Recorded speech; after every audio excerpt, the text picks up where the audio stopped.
Teman-teman, kemarin kita sudah membahas godaan iblis pada edisi ke-7.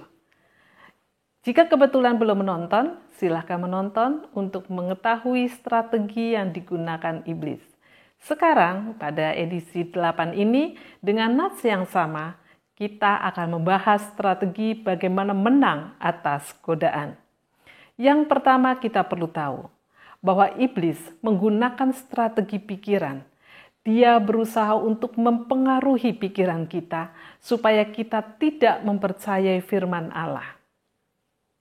Dalam ayat 1 Kejadian pasal 3, ular berkata kepada Hawa, "Tentulah Allah berfirman, semua pohon dalam taman ini jangan kamu makan buahnya, bukan?" Setan memelintir perkataan firman Tuhan yang aslinya adalah semua pohon dalam taman ini boleh kau makan buahnya dengan bebas, tetapi pohon pengetahuan tentang yang baik dan yang jahat itu janganlah kau makan buahnya, sebab pada hari engkau memakannya pastilah engkau mati. Iblis mempengaruhi pikiran kita dengan cara memelintir kebenaran firman Allah. Iblis mempengaruhi pikiran kita bahwa kita harus menafsir ulang setiap firman Tuhan, menafsirnya secara keliru dan menerimanya sebatas pemikiran manusiawi.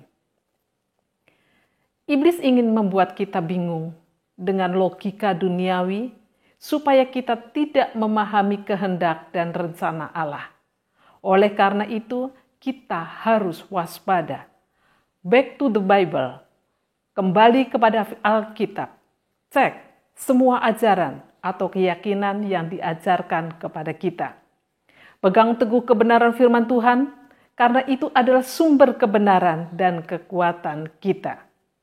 Strategi iblis yang kedua adalah mengecilkan konsekuensi dosa. Dalam ayat 4 dia berkata, "Sekali-kali kamu tidak akan mati." Ya, iblis membujuk manusia bahwa makan buah pengetahuan yang baik dan jahat itu tidak akan mati. Konsekuensi melanggar firman Allah tidak seperti yang kita takutkan. Melakukan dosa kecil tidak masalah.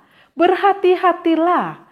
Iblis terus berusaha membujuk kita untuk meremehkan akibat dosa. Yang ketiga, yang menjadi strategi iblis adalah dia berusaha mengacaukan perasaan kita. Dalam ayat 5 dia berkata, "Tetapi Allah mengetahui bahwa pada waktu kamu memakannya, matamu akan terbuka dan kamu akan menjadi seperti Allah, tahu tentang yang baik dan yang jahat." Perhatikanlah cara iblis menjatuhkan manusia. Ia membuat kita curiga dan meragukan Allah. Iblis ingin kita kecewa kepada Allah. Iblis ingin kita tidak mempercayai firman-Nya, kehendaknya, dan rencananya. Nah, sekarang dengan mengetahui strategi iblis, maka kita harus melakukan.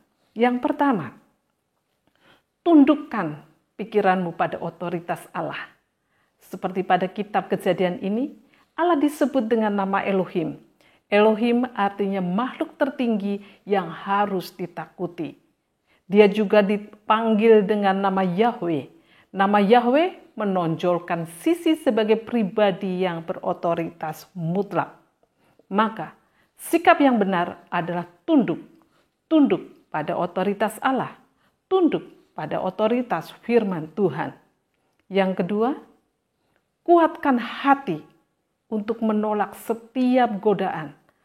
Dosa tak pernah indah. Jangan termakan iklan iblis tentang dosa. Hidupmu akan berakhir di neraka. Tapi kuatkan hati untuk percaya kepada Tuhan. Hidup di dalam Tuhan itu indah. Yang ketiga, percayalah firman Allah. Percayalah kepada janji-janji Allah. Allah tidak pernah ingkar janji. Rencana Allah pastilah indah. Rencana Allah memberikan kepada kita hari depan yang penuh dengan harapan. Kiranya Tuhan Yesus memberkati kita semua. Amin.